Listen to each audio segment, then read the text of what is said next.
Oke, sudah terlihat ya? Sudah terlihat belum? Sudah. Sudah. Sudah. Ya, Bu. Oke. Nah, hari ini kita akan melanjutkan pertemuan sebelumnya, yaitu gangguan metabolisme purin. Kalau yang pertemuan sebelumnya kita membahas mengenai metabolisme purin dan pirimidin. Nah, kali ini kita membahas gangguan klinis dari metabolisme purin. Oke, sebelum saya melanjutkan perkuliahan ini, saya pengen ada salah satu mahasiswa yang bisa mereview kira-kira apa yang sudah kalian pelajari di pertemuan sebelumnya mengenai metabolisme purin dan pirimidin. Yo, siapa yo? Jaza, Bu. Ye, monggo. Eh, pada pertemuan sebelumnya yang mengenai metabolisme purin merupakan salah satu jenis metabolisme protein, di mana pada metabolisme purin akan menghasilkan nukleotida purin. Nah, nukleotida purin ini nanti akan disintesis lebih lanjut untuk menjadi DNA atau RNA. Oke, good ya, sip. Betul ya, betul sekali jawaban dari Jaza Nur Utami. Jadi pada pertemuan sebelumnya kita membahas mengenai purin dan pirimidin, di mana metabolisme purin itu sendiri merupakan salah satu jenis dari metabolisme protein, yang nanti apabila dia didegradasi lebih lanjut, maka akan membentuk nukleotida, di mana nanti nukleotida ini menjadi prekursor dalam sintesis DNA atau RNA. Ya, betul sekali. Good. Terus, siapa lagi yang mau menjelaskan? Waktu kemarin kita sudah membahas tuh jalur-jalur metabolisme purin. Nah, ada yang bisa menjawab kira-kira ada berapa ya metabolisme purin? Ada dua, Bu. Ada dua, Afida. Ada apa saja, Afida? Ada jalur de novo dan jalur penyelamatan purin. Oke, betul sekali. Ya, good. Betul sekali ya. Jadi, metabolisme purin itu ada dua jalur de novo dan jalur Silvex atau penyelamatan purin. Ya, di mana nanti ada apa ya? Ada karakternya masing-masing. Kalau jalur de novo itu bagaimana dan jalur Silvex purin itu juga bagaimana. Nah, selanjutnya. Saya minta tolong yang namanya masih kode, tolong diganti nama mahasiswanya ya. Nanti saya pas manggil, masa manggil 666, waduh siapa tuh ya. Oke, oke, terima kasih yang sudah menjawab. Next, karena tadi Afida menyampaikan ada dua jalur untuk metabolisme purin, salah satunya adalah jalur Silvex atau penyelamatan. Nah, coba siapa di sini mahasiswa yang mau menjelaskan, memberikan pendapatnya tentang jalur tersebut? Siapa? Yuk, Lia, Bu. Lia. Oke. Pada penyelamatan purin itu, tubuh akan memanfaatkan hasil degradasi basa purin, yaitu disebut dengan hipoxantin, di mana hipoxantin itu akan diubah kembali menjadi prekursor sintesis purin dengan bantuan enzim HGPRT. Jadi jalur penyelamatan ini tuh memanfaatkan hipoxantin untuk digunakan ulang dalam sintesis purin. Nah, jalur ini juga lebih hemat energi karena tidak perlu lagi membentuk struktur cincin purin yang membutuhkan energi yang besar. Oke, bagus sekali, benar sekali. Ya, tepat. Wah, alhamdulillah ya. Jadi kemarin pada saat kita membahas metabolisme purin. Alhamdulillah kalian memahaminya dengan baik, dengan tepat, sehingga untuk materi selanjutnya, yaitu gangguan metabolisme purin, insya Allah saya merasa yakin kalian bisa mengikutinya dengan baik. Oke. Next ya, jadi ini ya yang tadi sudah disampaikan, ada jalur sintesis de novo ya, dan juga ada sintesis salvage atau jalur penyelamatan purin. Nah, oke.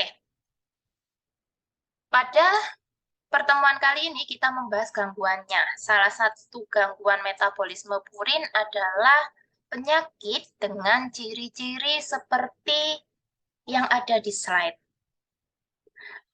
Boleh kalian silahkan menyebutkan kira-kira penyakit apakah yang ada di slide ini. Entah itu kalian menemuinya secara langsung ya di orang-orang terdekat kalian, atau mungkin kalian pernah baca-baca artikel. Monggo, siapa yang mau menyampaikan pendapatnya?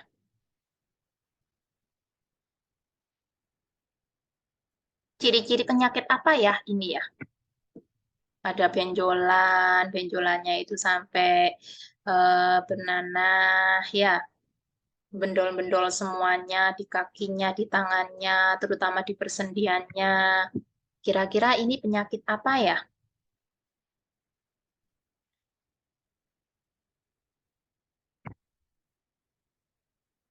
Fadil, coba. Saya kepengen mendengarkan suara yang dari laki-laki. Dari tadi suaranya perempuan terus ya.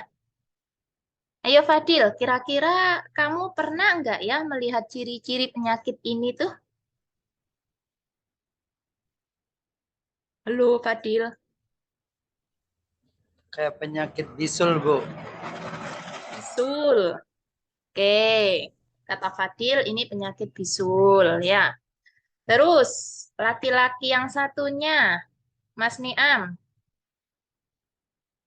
Kira-kira ini penyakit apa ya? Ciri-ciri dari penyakit apa ya?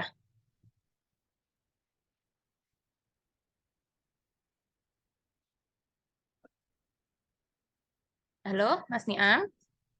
Apakah suara saya terhubung dengan Mas Niam? Ya, halo, Bu. Kira-kira ini penyakit apa ya? Tahu nggak? Penyakit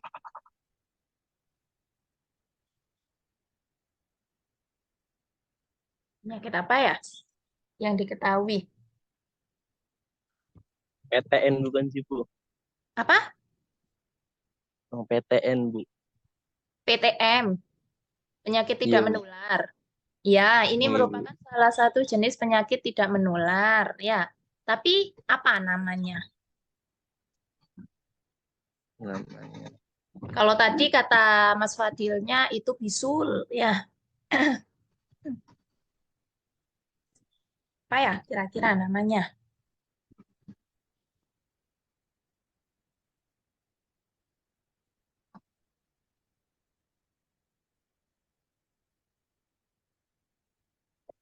Belum tahu ya?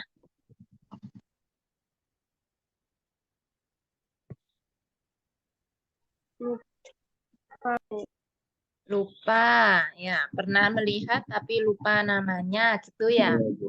Nggak apa-apa. Ya, nanti kita pelajari bareng-bareng ya. Oke, nggak apa-apa. Jadi ini merupakan salah satu jenis gangguan dari metabolisme purin ya.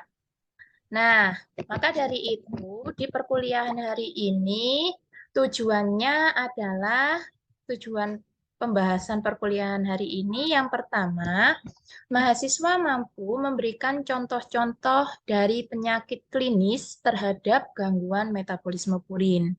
Yang kedua, karena kalian itu kuliah di bidang kesehatan, maka kalian harus mampu mengintervensi, terutama dalam bidang gizi. Ya, kalian anak gizi harus mampu mengintervensi terhadap penyakit-penyakit gangguan metabolisme purin tersebut. Itu tujuan akhir dari materi hari ini. Oke, next ya. Nah, siang-siang melihat nasi Padang rasanya kita makin lapar gitu ya. Nanti setelah kuliah ini silahkan beli nasi Padang sendiri. Ya. Jadi, gangguan metabolisme purin itu juga dipengaruhi dari makanan yang kita konsumsi sehari-harinya. Karena apa? Karena makanan yang kita konsumsi itu sekarang itu banyak sekali mengandung purin. Kenapa sekarang bisa banyak mengandung purin? Karena status perekonomian masyarakat Indonesia saat ini itu lebih meningkat daripada zaman dahulu. Kalau zaman dahulu itu, misalkan aja ya, yang mengkonsumsi telur, daging-daging itu adalah para bangsawan, ya, atau para penjajah gitu ya. Nah, tapi kalau sekarang masyarakat pada umumnya sebagian besar sudah mengkonsumsi telur, di mana telur tersebut itu juga mengandung purin yang tinggi seperti itu. Selain itu, gampangnya aja, kalian pernah toh makan tempe, tahu, ya. Masyarakat semua di Indonesia ini makannya juga tempe, tahu, setidaknya makan itu. Nah, padahal bisa kita lihat tuh di sini di slide bahwa tempe dan tahu itu juga memiliki kandungan purin ya sebesar 141 miligram per 100 gram. Tahu juga demikian, tapi tahu ini kandungan purinnya itu sedikit ya daripada yang lainnya. Nah, bagi kalian nih, terutama yang perempuan ya, perempuan itu biasanya kalau galau sukanya makan coklat. Hati-hati, karena di dalam coklat mengandung kafein, di mana kafein coklat atau yang disebut dengan theobromine itu kandungan purinnya sangat besar sekali, sangat tinggi sekali. Ya. Oke, nah kemudian purin yang berada dari dalam makanan ini, kemudian kan kita makan ya, kita konsumsi, masuklah ke saluran pencernaan kita. Nah, dari mulut kemudian masuk ke dalam lambung. Apa yang terjadi di dalam lambung? Yang terjadi di dalam lambung adalah purin tadi yang dari makanan itu akan terdenaturasi oleh asam lambung, oleh HCl. Kemudian setelah didenaturasi, purin tersebut kemudian akan lanjut lagi masuk ke usus halus. Di usus halus, dia akan dicerna tuh lebih lanjut. Sama siapa? Sama enzim fosfodiesterase. Di mana enzim ini dihasilkan oleh pankreas. Selanjutnya, setelah dia itu tadi purin ya, terus kemudian didegradasi, di usus halus ini didegradasi oleh enzim fosfodiesterase, akan menghasilkan mononukleotida. Mononukleotida inilah nanti yang akan dicerna lebih lanjut oleh mononukleotidase. Masih di usus halus ini ya. Mononukleotida tadi didegradasi oleh mononukleotidase menjadi nukleosida. Kemudian nukleosida akan didegradasi lebih lanjut oleh nukleotidase menghasilkan purin dan pirimidin. Nah, sini baru ini menghasilkan purin dan pirimidin. Barulah bentuk purin dan pirimidin ini yang nanti akan diserap oleh mukosa usus halus. Diserap, entah itu disebarkan ke seluruh tubuh ataupun masuk ke dalam hati. Nah, apabila purin dan pirimidin ini masuk ke dalam hepar atau hati, ya, purin dan pirimidin yang tidak diperlukan atau yang tidak digunakan kembali untuk menyusun DNA dan RNA, purin dan pirimidin ini akan dimetabolisme lebih lanjut, menghasilkan bentuk terlarutnya. Jadi purin dan pirimidin ini ada bentuk terlarutnya.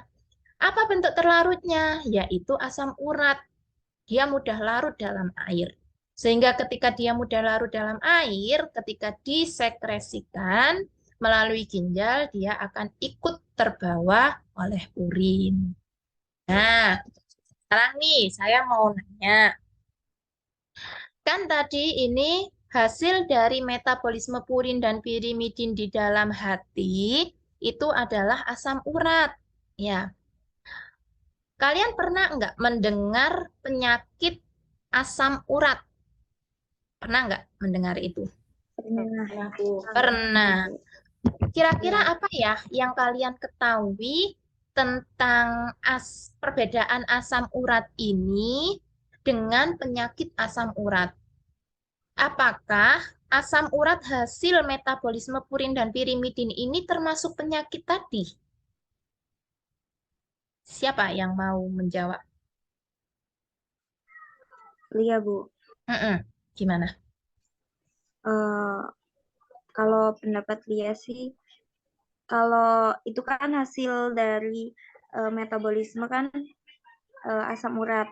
Nah, kalau misalkan itu ya berarti emang asam urat yang sudah terdapat pada tubuh manusia masing-masing. Nah, sedangkan kalau misalkan penyakit asam urat, berarti kadar asam urat di dalam tubuh manusia itu tuh tidak berlebihan atau kurang kayak gitu, Bu. Mungkin. Oke, jadi Kalau kalau pendapat dari Lia. pendapatnya Lia berarti kalau asam urat ini ya memang dia itu sudah terdapat di dalam tubuh hasil dari metabolisme purin dan pirimidin ya, di mana Iya, Bu. kadarnya itu di dalam tubuh normal. Nah, sedangkan kalau penyakit asam urat, kadar dari asam urat ini berlebih. Nah, seperti itu ya. Oke, good Lia. Jadi betul sekali ya yang sudah disampaikan oleh teman kalian, Lia Amalia Istiqomah, bahwa yang namanya asam urat dan penyakit asam urat itu berbeda. Asam urat sendiri di dalam tubuh itu sama dengan kolesterol. Kolesterol itu ada di dalam tubuh, tapi juga ada penyakit kolesterol, gitu kan ya. Kalau kolesterol di dalam tubuh, kalau dia kadarnya nggak berlebih, mempunyai sifat fisiologis, ada fungsinya untuk tubuh kita. Begitu juga dengan asam urat. Asam urat di dalam tubuh kita itu juga bersifat fisiologis, ya. Fungsinya apa sih? Dia punya fungsi kan? Berarti kalau fisiologis. Fungsinya apa sih? Asam urat di dalam tubuh itu fungsinya sebagai antioksidan yang potensial.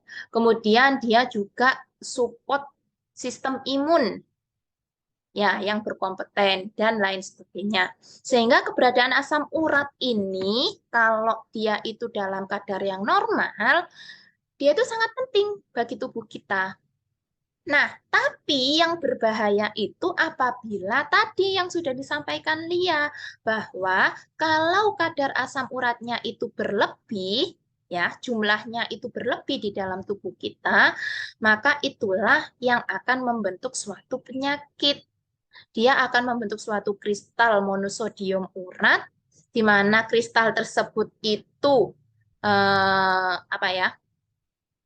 Nanti itu akan merangsang sel-sel imun sehingga terjadi proses inflamasi. Nah, proses inflamasi atau pembengkakan. Nah, pembengkakan inilah, proses inflamasi inilah yang bersifat merusak tubuh kita, terutama di bagian sendi. Ya. Oke, ada juga yang terakumulasi di dalam ginjal. Kalau terakumulasi di dalam ginjal berarti dia akan terdeposit menghasilkan batu ginjal. Tuh. Nah, selanjutnya ini adalah proses dari pembentukan asam urat ya. Jadi yang di sini itu pembentukan asam urat itu bisa diperoleh dari basa guanin atau basa adenin. Kalau basa guanin, GMP-nya itu diubah ke dalam bentuk guanosin, ya.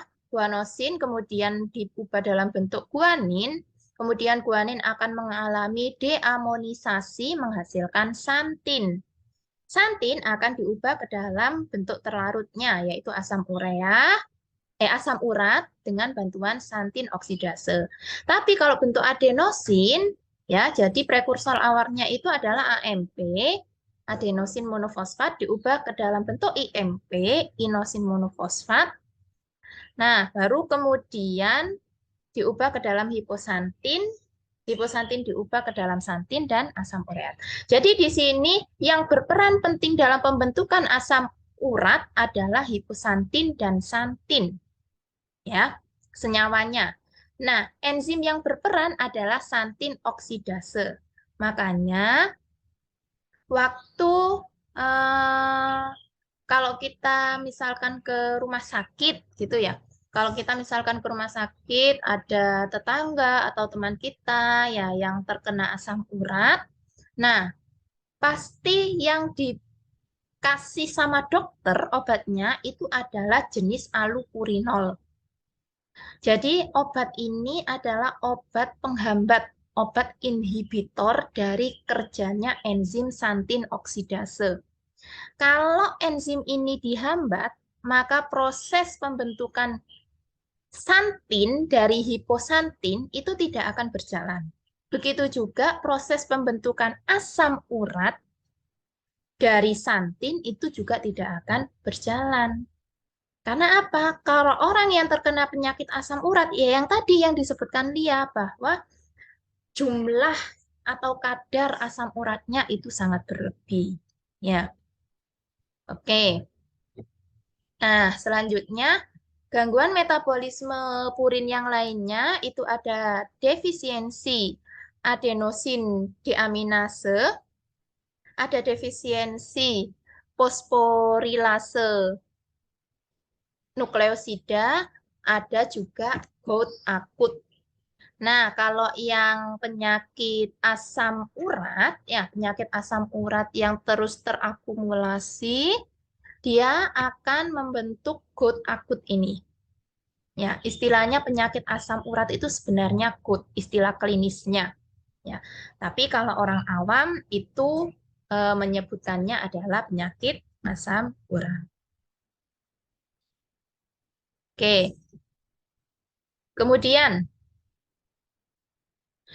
pada pH darah, ya pada pH darah 7,4, asam urat ini akan mengalami deprotonasi menjadi ion-ion urat, di mana ion urat ini nanti akan bereaksi dengan natrium. Natriumnya ini berasal dari plasma darah, membentuk kristal. Kristal monosodium urat. Nah, kristal monosodium urat inilah yang lama-kelamaan ya itu akan terakumulasi dan dia karena masanya itu sangat berat sesuai dengan apa ya sistem gravitasi dia itu akan mengendap di bagian bawah tubuh kita. Kadang itu ada di sendi kaki, sendi tangan, ya. Kadang juga ada di lutut dan lain sebagainya. Seperti itu. Kemudian dengan adanya kristal monosodium urat, ini akan merangsang proses inflamasi. Kenapa bisa merangsang proses inflamasi? Jadi kristal monosodium urat itu akan mengaktifkan senyawa caspase 1. Apabila senyawa caspase 1 ini aktif, ya, maka senyawa ini akan mengubah pro-IL1 beta atau pro-IL18 menjadi bentuk aktifnya, yaitu IL1 beta atau IL18. Inilah sel-sel yang akan bersifat sebagai apa tadi? Sel-sel imun yang merangsang inflamasi. Jadi dengan adanya kristal monosodium urat, ini aktif, caspase 1-nya aktif, sehingga menghasilkan ini. Caspase 1, senyawa 1L1 beta ini dan IL18 ini kemudian disekresikan oleh membran sel, sehingga terjadilah proses inflamasi atau pembengkakan.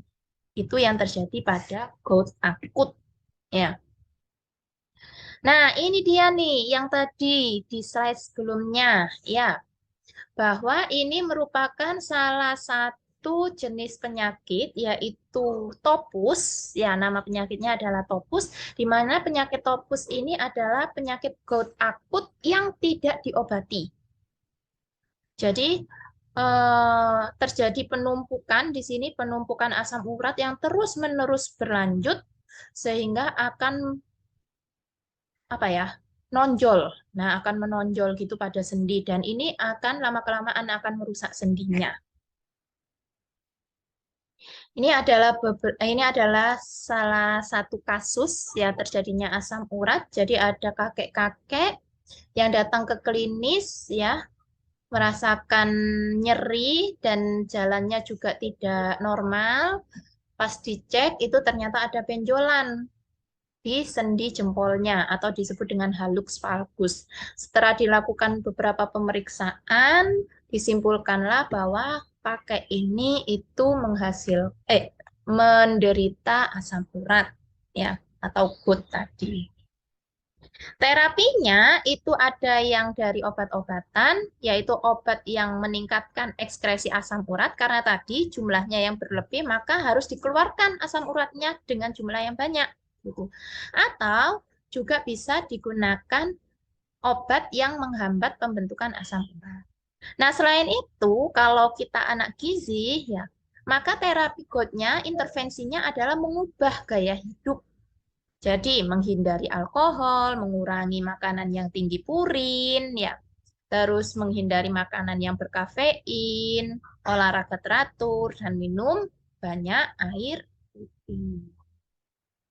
Penyakit lain, ini yang berhubungan dengan jalur Selfix penyelamatan purin. Ya, penyakit lainnya adalah penyakit Lesnihan, sindrom Lesnihan dan SCID. Yaitu pada penyakit ini terjadi mutasi pada enzim penyelamatan purin. Jadi enzim HGPRT. Di mana enzim HGPRT ini dikode oleh kromosom X pada gen HPRT1. Di gen ini terjadi defisiensi oleh enzim HGPRT. Kurang. Ya, aktivitas HGPRT-nya kurang. Sehingga proses penyelamatan purin tidak bisa berjalan dengan langsung. Ya, dengan baik, dengan optimal. Nah, akibatnya apa? Akibatnya adalah terjadi degradasi dari IMP atau AMP-nya. Terdegradasi lebih lanjut menghasilkan asam urat yang berlebih atau dikenal dengan istilah hiperurikemia.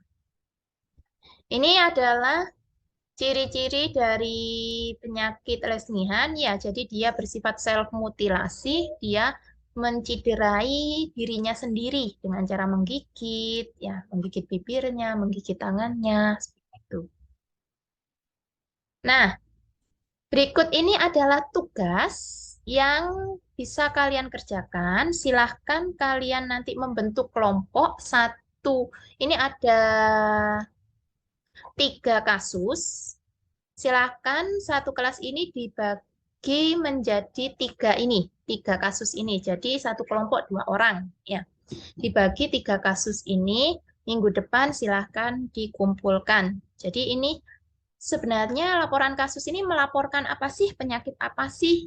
Ya, mana yang bisa menunjukkan bahwa laporan kasus ini lebih ke arah, misalkan ke arah Lesnihan, ke arah gout akut, ke arah topus, mana? Nah, tuh, dibuat makalah dan nanti dipresentasikan. Ya, tugasnya ada 3, nanti saya kirim ke WA group.